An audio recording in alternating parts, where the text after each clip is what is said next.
3월 21일 목요일입니다. 오늘은 요한계시록 6장 12절부터 17절까지 말씀입니다. 진노의 큰 날이 이르렀으니 라는 제목입니다. 진노의 큰 날이 이르렀으니. 우리 어제 그 말씀을 잠깐 한번 다시 되돌아봅니다. 이 요한계시록은 말세의 세상에서 벌어질 일을 기록해 놓은 거라고 그랬죠. 근데 그것은 이미 하늘에서 요한이 본 거예요. 그러니까 하늘에서는 이미 성취가 된 거란 말이에요. 그래서 그 성취된 모습을 요한에게 보여주고, 야, 너 이거 기록하라, 이렇게 이제 해놓은 거예요.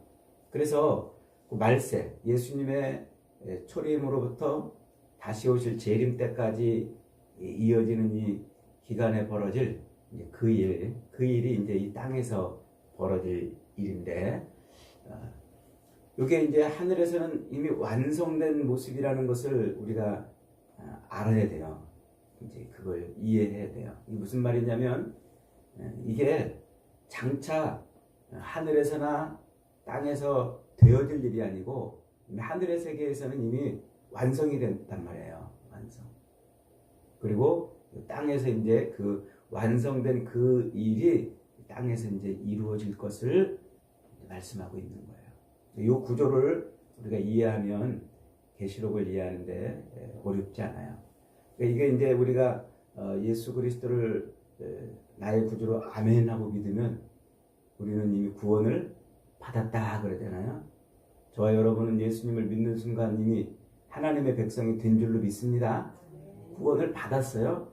그런데 아직 우리가 하나님의 천국에 들어가지 못했잖아요. 이제 앞으로 장차 들어갈 거예요. 언제 들어갑니까? 우리 육체 남은 때가 끝나든지, 아니면 예수님이 먼저 재림을 하시든지. 이때는 우리가 육체적으로 호흡이 딱 끊어져서 죽음을 맞는 그때든지, 주님이 재림하시든지 똑같이 우리가 주님 앞에 서는 때란 말이에요. 그러니까 재림의 주로 오시든지 우리가 육신의 죽음으로 주님 앞에 서든지, 요 남은 육체의 때를 살아 이제 가는 거예요. 이때 벌어질 일이에요. 이때.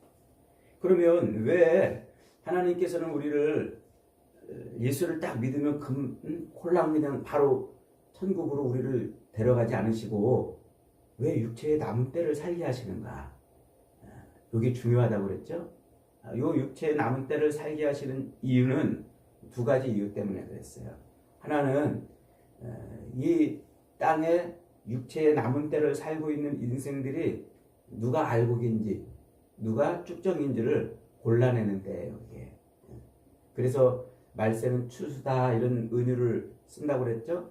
추수 때는 키지를 이렇게 막 해가지고 알곡은 모으고 쭉정이는 내버린단 말이에요. 그 세례 요한이 요 장면을, 예수님을 소개할 때 이 장면을 그렇게 소개했어요. 그래서 마태복음 3장 16절 이하에 보면, 그는 자기는 물로 세례를 주거니와 그는 성령과 불로 너희에게 세례를 베풀 것이요 손에 키를 들고 자기 타작마당을 정하게 하사 알곡은 모아 곳간에 들이고 쭉정이는 꺼지지 않는 불에 태우시리라. 이렇게 예수님을 소개했단 말이에요. 그러니까 이제 예수님께서 이 땅, 요 말세를 살아가는 인생들을 흔들어 보는 거예요. 막 흔들어 봐. 그 붉은 말, 흰 말, 청록색 말, 검은 말, 그 다음에 이런저런 재앙들, 이런 것을 세상에 이렇게 막 쏟아가지고 인생들을 막 흔들어 봐요. 그러면 그때 어떻게 된다고요? 믿음이 있는 사람, 예수 그리스도의 그 십자가를 진짜 믿는 사람은 점점 더 믿음이 견고해져요. 야, 하나님 정말 세상에 기댈 것 없군요. 의지할 것 없군요. 주님이 정말 영원하신 분이고 주님밖에는 의지할 분이 없는 줄 믿습니다. 이렇게 점점 믿음이 견고해지는 거예요. 그런데 안 믿는 사람은 점점점 믿음에서 멀어져 가요.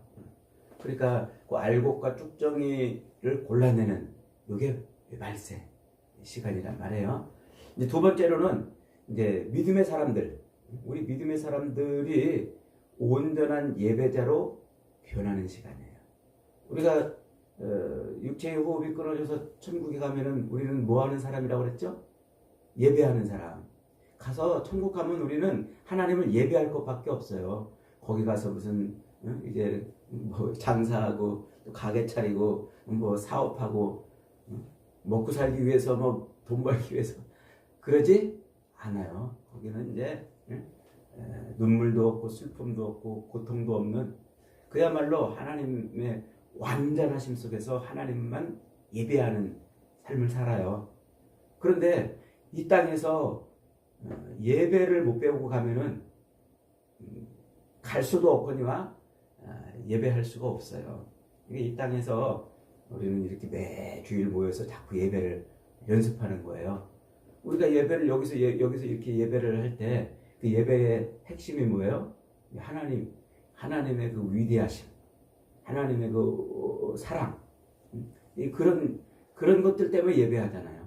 다른 것 때문에 우리가 하나님을 예배하는 게 아니라 하나님의 그 위대하심과 하나님의 그 완전하심과 하나님의 그 풍성하신 그 사랑을 알면 할수록 그걸 아는 사람은 점점 더 하나님 앞에 털썩 엎드리게 돼 있어요.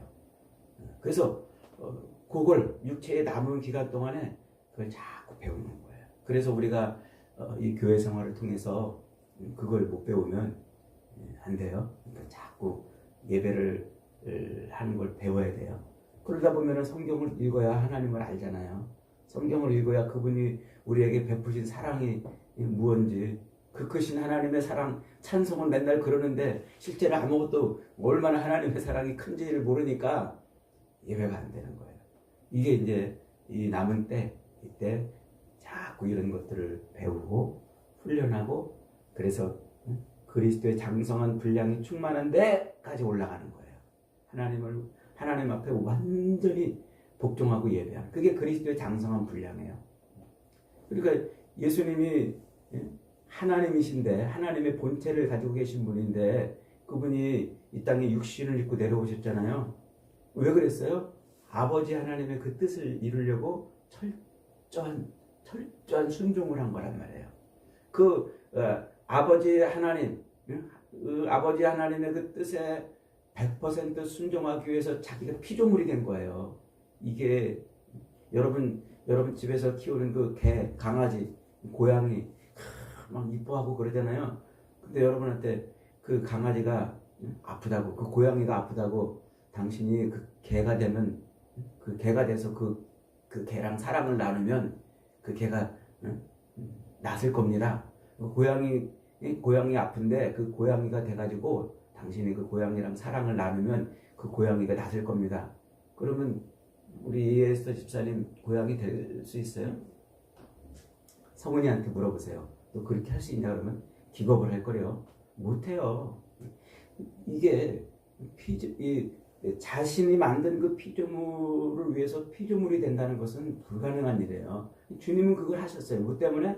아버지 하나님의 그 뜻에 순종하려고. 그게 그리스도의 장성한 분량이란 말이에요. 100% 하나님의 뜻에 절대 순종하고 복종한 그것이 우리가 이 땅에서 자꾸 되어지는 거예요. 훈련하고 연습하고 예배로 모여서 찬송하고 삶에서 주님을 경험하고 그러면 그리스도의 장성한 분량이 충만한 데 딱 가면 우리 하늘에 가서 우리는 완전한 예배자가 되는 거예요. 저와 여러분이 그렇게 사는 줄 믿으시기 바랍니다. 그러려면 우리가 이 땅에서 뭐 해야 돼요? 자기를 죽여야 돼요. 자기를 자꾸 죽여야 된단 말이에요. 그래서 예수님이 아무든지 나를 따라오려거든 자기를 부인하고 자기 십자가를 지고 나를 쫓을 것이니라. 그래요? 그러면서 그 끝에 이제 뭐라고 토를 또 덧붙여 놓으셨냐면 우리는 이제 그 구절까지만 읽고 그 뒤에 붙어 있는 구절은 잘 안 읽어요. 근데 그 뒤에 이제 뭐라고 말씀하시냐면 누구든지 나를 위하여 자기 목숨을 버리는 자는 살 것이고 자기 목숨을 얻는 자는 죽을 것이다 그래요. 그 말이 달려 있는 걸 우리는 잘 이렇게 못 읽어요. 그러니까 예수님을 위해서 자기를 죽이는 자는 살 것이고 예수님을 위해서 자기를 죽이지 못하고 자기가 살겠다고 몸부림치는 자는 죽을 것이다 그 말이에요. 그러니까 이 땅에서 성도는 뭐 하는 사람이에요? 죽는 사람이에요. 죽는 사람. 그래서 어저께 말씀에 하나님의 말씀과 예수의 증거를 인해서 죽은 자들이 성도라고 그랬죠. 그러니까 이 땅에서 우리는 하나님의 말씀과 예수 그리스도의 그 증거를 인해서 실제로 공산당에게 목이 달려 죽든지 아니면 내 옛 자아가 죽어야 돼요. 옛 자아, 옛 성품, 나의 옛사람이 죽는 거예요. 이게 죽어야 돼요. 이게 안 죽으면은요, 하늘의 세계도 못 볼 뿐더러 늘 땅의 것만 바라고 살잖아요. 그런 사람은 예배자도 될 수도 없고. 그래서 자꾸 우리는 뭐예요? 자꾸 자기를 쳐서 죽여야 돼요. 자기를 쳐서. 이렇게 자기가 완전히 죽어질 때, 그때 하나님은 우리 성도의 죽음을 아주 귀하게 여기세요. 그래서 시편 116편 15절에서 시인은 이렇게 노래해요. 성도의 죽는 것을 여호와께서 귀중히 보시는도다. 한번 따라합시다. 성도의 죽는 것을 여호와께서 귀중히 보시는도다. 그러니까 그 시편 160편은 바로 그 심판의 때에 대한 이야기예요. 그 예언은. 그 시편을 우리가 가만히 읽어보면 시편은 정말 아주 위대한 모든 하나님의 계시가 다 성취되는 모습을 노래하고 있는 거예요. 시편은 우리 개역개정 성경이 시편을 아주 잘 번역해놨어요. 시편을 많이 읽어보세요. 근데 거기서 뭐라 그런다고요? 성도의 죽음을 하나님이 귀하게 여기신단 말이에요. 그러니까 이 땅에서 우리는 자꾸 뭐 해야 돼요? 자기를 자꾸 죽여야 돼요. 그렇게 죽을 때 자기의 목숨을 얻는 자는 잃을 것이요 나를 위하여 자기 목숨을 잃는 자는 얻으리라는 주님의 말씀이 성취가 되는 것입니다. 그런 복이 임하기를 축복합니다.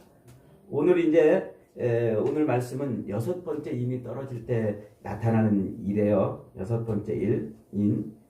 그때 이제 여섯 번째 인이 떨어지자 12절부터 한번 봅니다. 시작. 내가 보니 여섯째 인을 떼실 때에 큰 지진이 나며 해가 검은 털로 짠 상복같이 검어지고 달은 온통 핏빛같이 되며 하늘의 별들이 무화과 나무가 대풍에 흔들려 설익은 열매가 떨어지는 것 같이 땅에 떨어진다 그랬어요. 그리고 하늘은 두루마리가 말리는 것처럼 말리고 각 섬은 제자리를 떠난다 이랬어요. 어마어마한 모습이죠.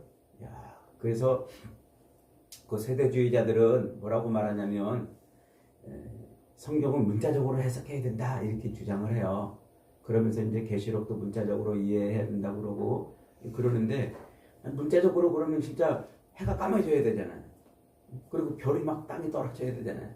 근데 문자적으로 해석한다고 말하면서 요걸 뭐라고 말하냐면 별들이 땅에 떨어지는 것을 핵폭탄이 땅에 떨어지는 거라 이렇게 해석을 해요. 또 아니 별이라고 그래놓고 그걸 또 핵폭탄이라고 말하면 그게 상징이고 그게 은유고 그런 거죠. 비유고. 그러니까 그 사람들의 말은 어떤 때는 이게 맞는 것 같아도 어떤 때는 황당한 얘기를 이제 해요. 그 세대주의나 이제. 그러니까 이 말은 벌써 예수님을 어린 양이라고 이렇게 표현하는 것처럼 이게 은유법이고 비유법인 걸 알 수가 있죠. 그러니까 실제로 해가 까매지고 달이 핏빛으로 바뀌고 이제 그러면서 하늘의 별들이 막 땅에 떨어지는 이제 그런 모습이 아니에요. 이거는 또 다른 모습이란 말이에요. 이 두 가지 의미가 담겨 있어요. 하나는 이제 뒤에 가서 한 번 더 설명합니다만 21장에 가면은요 새 하늘과 새 땅이 돼요. 그러니까 이 아담의 타락 이후에 하나님이 창조하신 이 창조 세계가 역시 타락을 한 거예요. 그래서 우리 눈에 보이는 이 온 우주가 하나님의 창조 질서에서 어긋나 있어요. 타락되어 있단 말이에요. 그래서 하나님께서 우리 타락한 더럽고 악하고 어긋나 있는 창조 질서에서 어긋나 있는 우리 인생을 새롭게 변화시켜서 구원하는 것처럼 그래서 세상을 그렇게 새롭게 해서 하나님의 완전한 구원을 이루세요.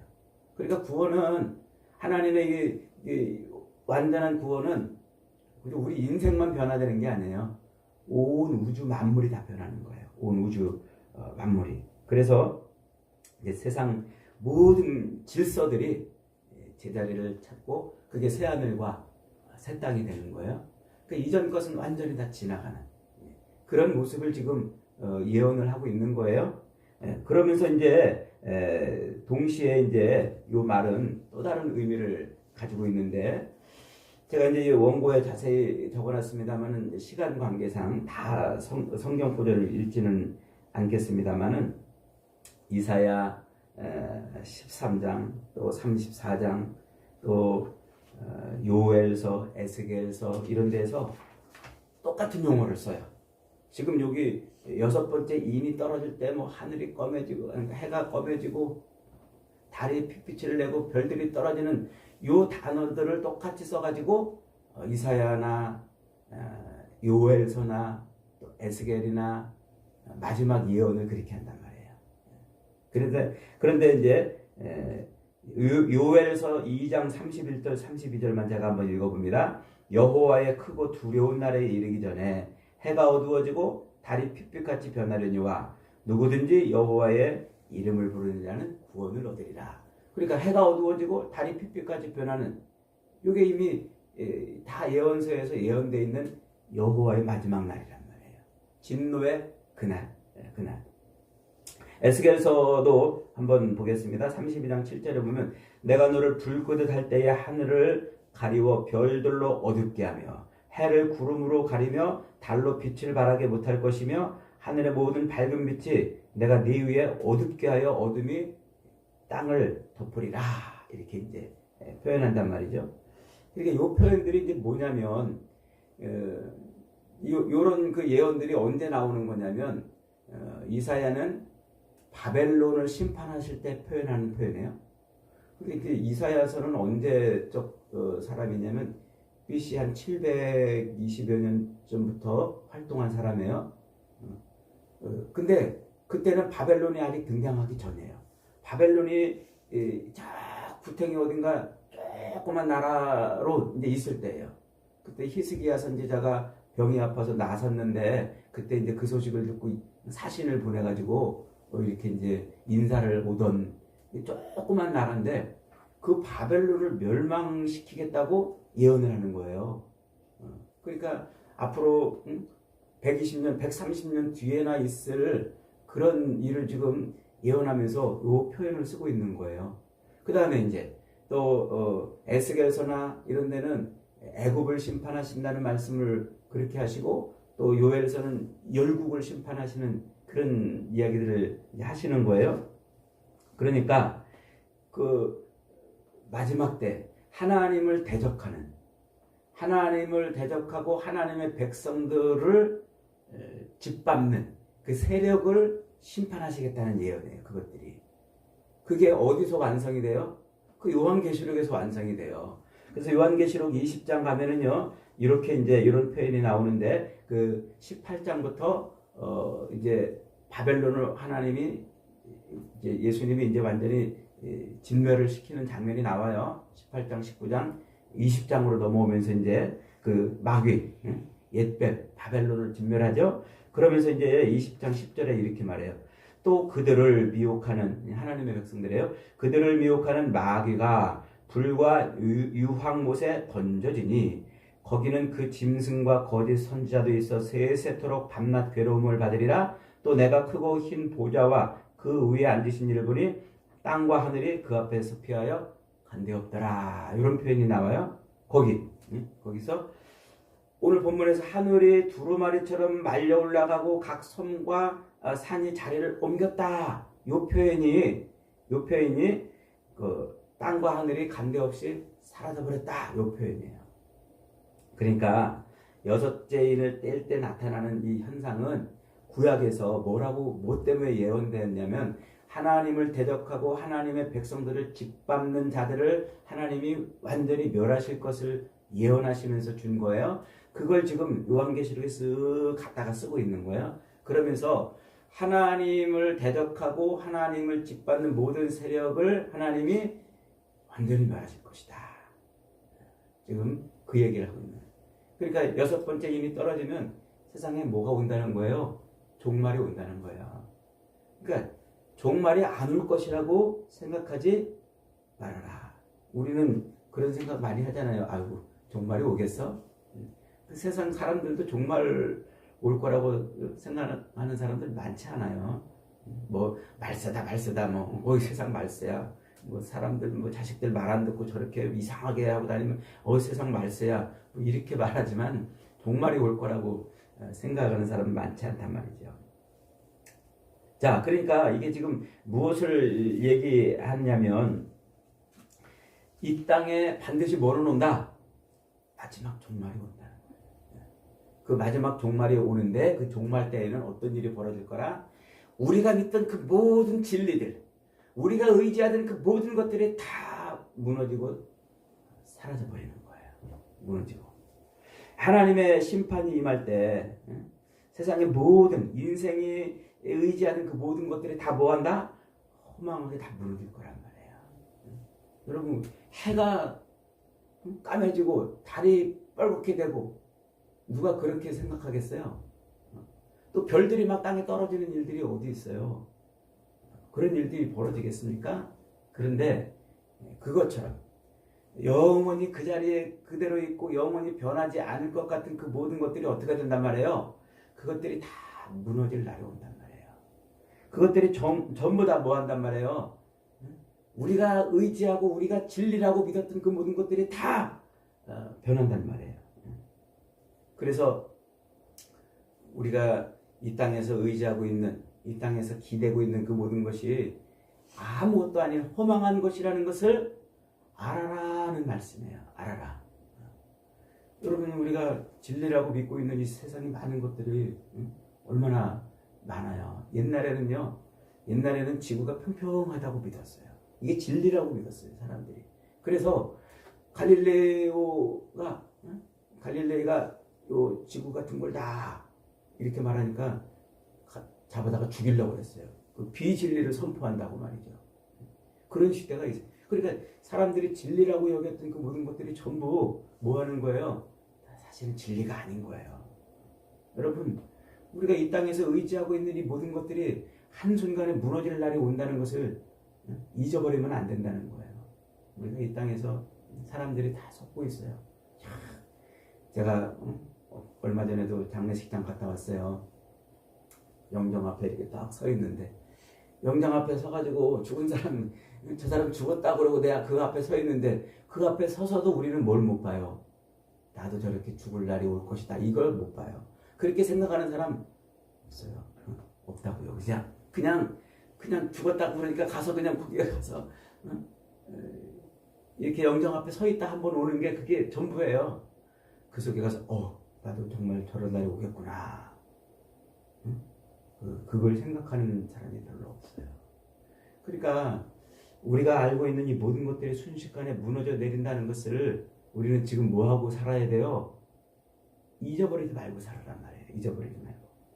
이 마지막 때, 하나님의 마지막 종말의 때가 오면은요, 이 세상에 기대고 있던, 우리가 의지하고 있던, 진리라고 여기고 있던 모든 것들이 한순간에 사라진단 말이에요. 한순간에. 우리 사람들이 얼마나 착각을 하고 삽니까?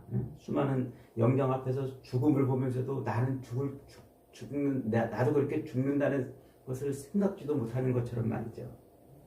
또 우리는 영원히 살 것처럼 그렇게 또 생각하고. 그래서 사람들이 그런 거짓에, 진리가 아닌 것에 속고 있는 거예요. 보세요. 지금 우리 이 세상을 살아가는 우리들, 예수를 믿고 있는 우리들조차도 지금 한편으로 기대고 붙잡고 있는 진리가 뭐예요? 돈 없으면 죽는다예요. 돈이 있어야 그래도 세상을 산다. 이거 아니에요? 그래서 그 돈을 벌려고 새벽부터 밤늦게까지 눈이 빠지도록, 간이 상하도록 열심히 일을 하는 거 아닙니까? 배워야 돈 많이 번다. 배워야만. 그래서 직장을 다니다가도 돈 많이 버는 직장을 가려고 때려치고 의대를 들어가서 의사가 되는 거예요. 돈 많이 벌으려고 의사가 됐는데 어려운데 또 환자들도 없는 저 시골에, 사람들도 없는 시골에 가서 산부인과 개원하는 의사가 어디 있어요? 필수 의료라고 그래가지고 막 힘든 그런 중노동 자칫 잘못하다가 사람 죽으면 고발되고 그러는 일을 하는 의사가 어디 있겠냔 말이에요. 다 돈 벌고 싶어서 성형외과 가고 피부과 가는 거예요. 네? 근데 정부는 이제 그걸 방치하면 안 되니까 이제 그대로 방치했다가는 이 필수 의료, 기본 의료 자체가 붕괴되고 산부인과가 없어가지고 애 낳으려고 시골 사람들은 대도시로 올 수밖에 없고 제가 오늘 왜 이 설교를 이렇게 합니까? 죄송합니다. 너무 많이 나갔어요. 어쨌든 돈이 전부라고 막 다 그렇게 생각하는데 아니란 말이에요. 우리가 세상 사람들에게 속아가지고 악한 영에 속아가지고 진리라고 여기고 이것 아니면 안 될 것처럼 여기는 그 모든 것들이 다 무너질 날이 오는 줄 믿으시기 바랍니다. 그게 지금 이제 계시록이 우리에게 말해주고 싶은 거예요. 그러면서 이제 그때가 되면 어떻게 한다고요? 그때가 되면 사람들이 차라리 돌들이 막 바위들이 자기 위에 막 이렇게 쌓여가지고 하나님의 그 얼굴, 하나님의 그 낯을 가려주기를 소망한다고 해요. 그때가 되면은 차라리 어린 양을 피하고 싶은, 도망가고 싶은 그런 일이 지금 이제 벌어질 거라고 지금 말하고 있는 거예요. 그러니까 육체의 남은 육체의 남은 때를 살아가는 동안 우리는 세상의 징조들을 보면서 뭐 해야 되는 거야? 마지막 때가 온다. 마지막 때가 온다는 것을 잊어버리면 안 돼요. 우리 그리스도인들이 이 지금 세상에서 벌어지고 있는 이런 일들을 바라보면서 우리가 기댈 것은 정말 십자가밖에 없구나. 이 요동치는 세상에서 흔들리지 않으려면 영원한 흔들리지 않는 십자가밖에는 우리가 붙들 것이 없구나. 그걸 깨달아야 된다는 거예요. 그걸 지금 우리에게 말씀하고 있는 거예요. 그래서 인생이 의지하고 있는 그 어떤 것도 다 무너지고 진리라고 믿었던 그 모든 것들도 땅과 바다, 땅과 하늘과 해와 달과 별들이 무너지듯 진리라고 믿었던 것들이 다 무너질 날이 온다는 겁니다. 사랑하는 여러분, 세상의 진리는 뭐밖에 없습니까? 오직 예수 그리스도밖에 없어요. 오직 예수 그리스도. 내가 곧 길이요 진리요 생명이니 나로 말미암지 않고는 아버지께로 올 자가 없다 말씀하고 있어요. 오늘도 여러분 우리가 이 땅을 살아가는 동안 우리가 겪는 이런 많은 어려움들 그런 것들을 바라보면서 그리스도의 십자가를 붙드는 복이 있기를 축복합니다. 그래서 사도 바울은 고린도후서 4장 17절 18절에서 이렇게 말해요. 우리의 잠시 받는 환난에 경한 것이 이제 우리가 지금 이 땅에서 살면서 육신의 남은 때를 살면서 돈이 없거나 혹은 사람들과 관계 부대끼거나 혹은 전염병이나 질병이나 혹은 재난이나 이런 거 당하는 거 우리의 잠시 받는 환난에 경한 것이 지극히 크고 영원한 영광에 중한 것을 우리에게 이루게 함이니 우리의 돌아보는 것은 보이는 것이 아니요 보이지 않는 것이니 보이는 것은 잠깐이요 보이지 않는 것은 영원함이니라 이렇게 말하고 있어요. 그러므로 여러분 우리 눈에 보이는 것 의지하고 살지 마십시다. 오직 눈에 보이지 않지만 그러나 살아계신 주님을 붙들고 살아가십시다. 그래서 예수님이 우리에게 이렇게 말씀하고 있어요. 요한복음 6장 38절 이하에서 나를 보내신 이의 뜻은 내게 주신 자 중에 하나도 잃어버리지 않냐고 마지막 날에 다시 살리는 것이니라. 내 아버지의 뜻은 아들을 보고 믿는 자마다 영생을 얻는 이것이니 마지막 날에 내가 이를 다시 살리리라. 예수 그리스도를 붙들면 살아나는 줄 믿으시기 바랍니다. 세상에서는 죽을 것 같아도 그러나 그리스도를 의지하면 우리는 영원한 삶을 삽니다. 오늘 이 세상에서 벌어지는 이런 일들을 바라보면서 우리의 소망이 오직 그리스도밖에 없음을 확신하시고 오늘도 예수 십자가를 붙들고 살아가는 저와 여러분이 되시기를 주님의 이름으로 축복합니다. 아멘.